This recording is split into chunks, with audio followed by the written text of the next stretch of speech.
Good morning and welcome back to Community Couch Time. I'm Ms. Guadalupe Carrasco Cardona, and I'm going to come to you daily with topics that we should be talking about, things that are happening globally, things that are happening nationally, things that are happening in our community, but most importantly, things that we oftentimes don't talk about. And the question is, why shouldn't we?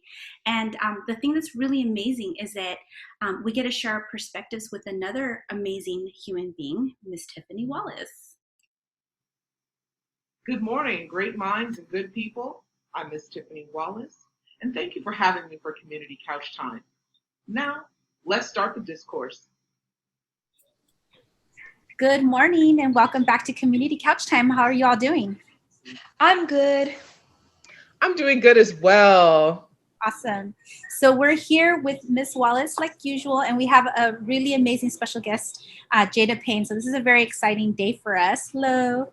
And one of the interesting things that we want to talk about today is virtual Red Ribbon Week. It literally starts today and it goes until October 31st. So talk to us. Tell us, why is Red Ribbon Week important? Well, a little backstory about Red Ribbon Week. It's to acknowledge those who we've lost and who have passed or have been affected by the use of tobacco and different tobacco products. So we wanted to ask a student, get your perspective, Jada. What is your relationship to tobacco? What are your thoughts about it? So, as a person of color, I'm raised in a predominantly African American neighborhood, and almost a lot of people that I know use tobacco and they use cigarettes. So that's something I've been around for a very long time, and I never really understood why they use cigarettes and why they needed them, but I started to learn that it makes them feel good, and it's like a they get, how do I say this? They get a high off the cigarettes and how it makes them feel. They enjoy that. So I never wanted to do cigarettes. I didn't believe they were healthy. I didn't like the smell of cigarettes. But when I see people getting lung cancer and people passing away that use cigarettes, I didn't ever think that, oh, they just somehow got lung cancer. I feel like it came from the cigarettes. They don't smell healthy. They never seemed healthy to me. And I personally believe that the use of cigarettes is not something that you don't have to do. Like, there are many other options to feel a type of good. So my relationship with cigarettes is not great. Like, I don't enjoy cigarettes. I wouldn't want to enjoy cigarettes. I personally never believed they were good. So when people use cigarettes around me, I don't say anything because that was their personal choice, but it's still very not healthy. Like, you don't have to bash someone that uses cigarettes, but you can tell them, like, that's not very healthy and that can have a huge toll on your health. It's not good for you at all. You may feel good, but your body does not treat the good feeling like it's healthy. It's not a good feeling. Well, it's a good feeling, but it's not a healthy good feeling. So the use of cigarettes is something that is very, very common in the Black neighborhoods and like the poor, low income communities. And it was really just because Big Tobacco saw they could come here and get people to buy it and make them, like, they advertised like it was really good, but it's not good at all. And it's killing people and it's very unhealthy. So that's what I really think about cigarettes. I don't think they're good at all. Well, just tobacco as a whole. Thank you so much for sharing your thoughts about that.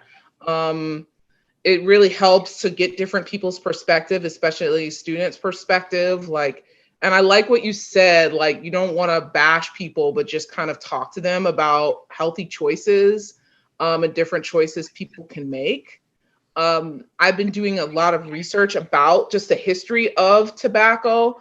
And it's really very much tied to colonization, slavery, and genocide. And that's in the real negative way. And in fact, a lot of documents point to Christopher Columbus being the first person to bring tobacco to Europe. And we know about him and his horrible brutality towards the indigenous people of the Americas, who originally were using it for ceremony. But it's also connected to slavery and enslavement of African and African American peoples. And some of the earliest plantations were tobacco plantations. But also, according to National Geographic, the earliest slave revolts were from tobacco plantations. And they were a mixture of white indentured servants, black indentured servants, and black enslaved African and African American peoples in the early 17th century. And it caused a lot of fear and panic because they caused so much destruction, and some people were able to escape. So, it's a real history of resistance, and it's a history of oppression. But yeah, so and even now in our communities, a lot of the people who still grow tobacco are in those places. That happened in Virginia, and in Kentucky, North Carolina. You hear Virginia Slims, right? That's a brand people use. But they're still growing tobacco, and they use a lot of migrant children to pick the tobacco, live in these plantation-like conditions, and the plant itself is very toxic, so they get sick from picking the plant and nauseous. But I just wanted to share some information, get your perspective on that.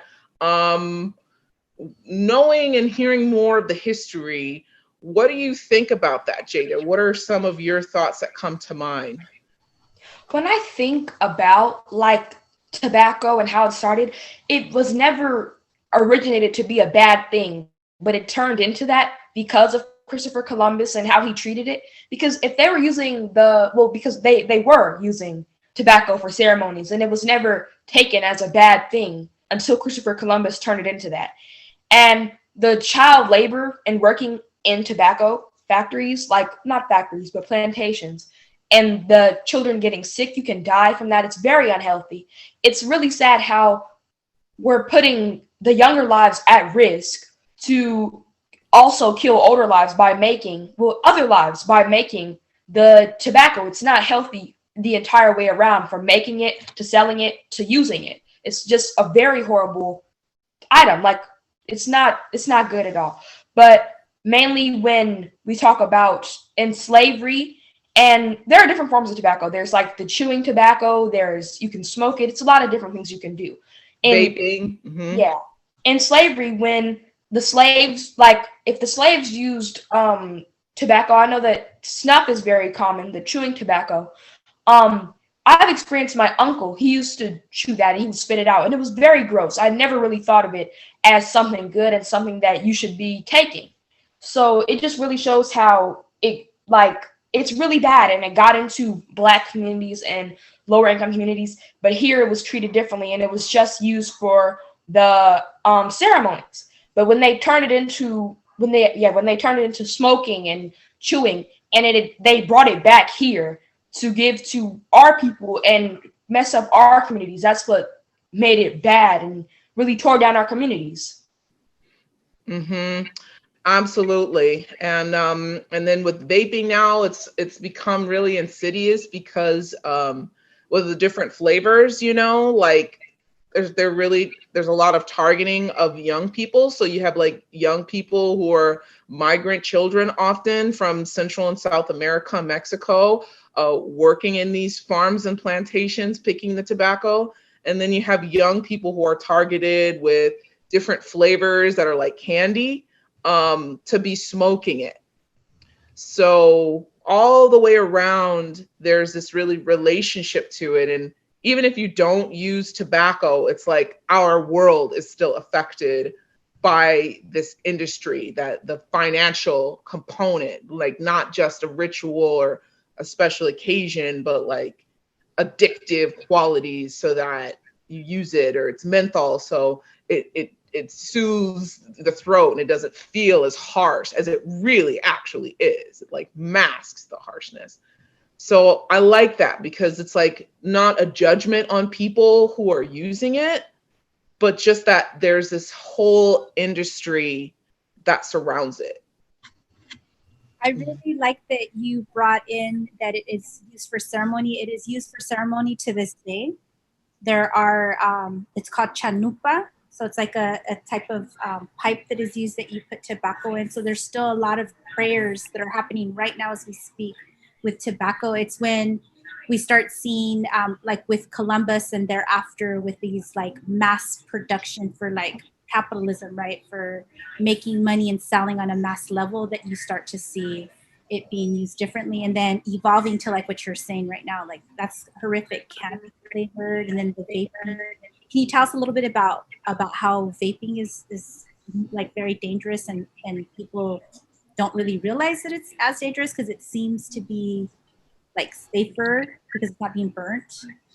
Yeah, what do you think, Jada? You have some thoughts on that? Yes. So when I was growing up, like in middle school, we can start from the 6th grade, I saw kids my age that were vaping, and they were on the bus, like in the back of the bus, hiding it in their hoodies and vaping.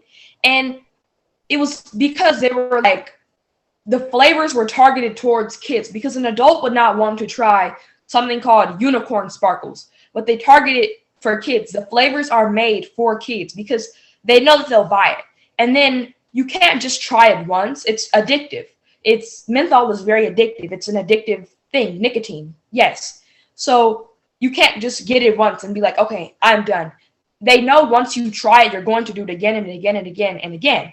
So I don't really like how it changes you, and it makes you just want to buy it and want to buy it, and it turns you into like a zombie where you can't go without it. You feel sick, you have headaches, and they put it in children, which really is messing up a whole generation. Yeah, I really like that. And just that suggestion of seeking therapy and doing other things. Some people go for walks when they're really stressed. So that brings me to the community couch time question.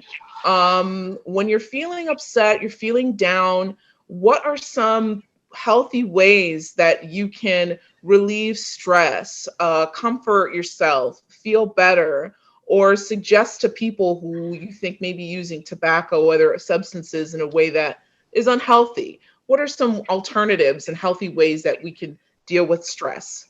So thank you so much. Thank you so much, Ilake. And Lakej, thank you. Yay.